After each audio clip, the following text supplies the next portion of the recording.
Segundo lang mga idol, pang ulam na naman this. Sa susunod na spot, tingnan natin kung saan naman tayo makakahuli ng mas malaking tilapia.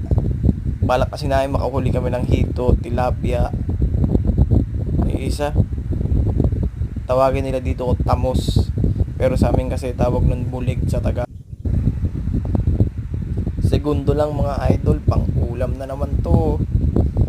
Yan, dapat hintay-hintay lang tayo ng kaunting pasensya lang. Tapos pag naramdaman nyo na medyo may kumagat at nanlaban sa radyo, birahin nyo na. Parang ganito mga idol, panoodin nyo mga idol kung paanong gagawin natin mga idol. Yan, pakiramdaman nyo lang ng dahan-dahan yan. Pag may naramdaman kang parang kumagat,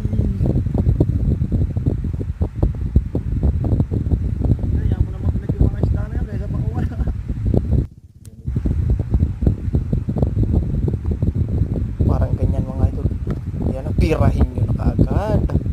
Kitang kita, reel na reel, pang ihaw na yan mga idol.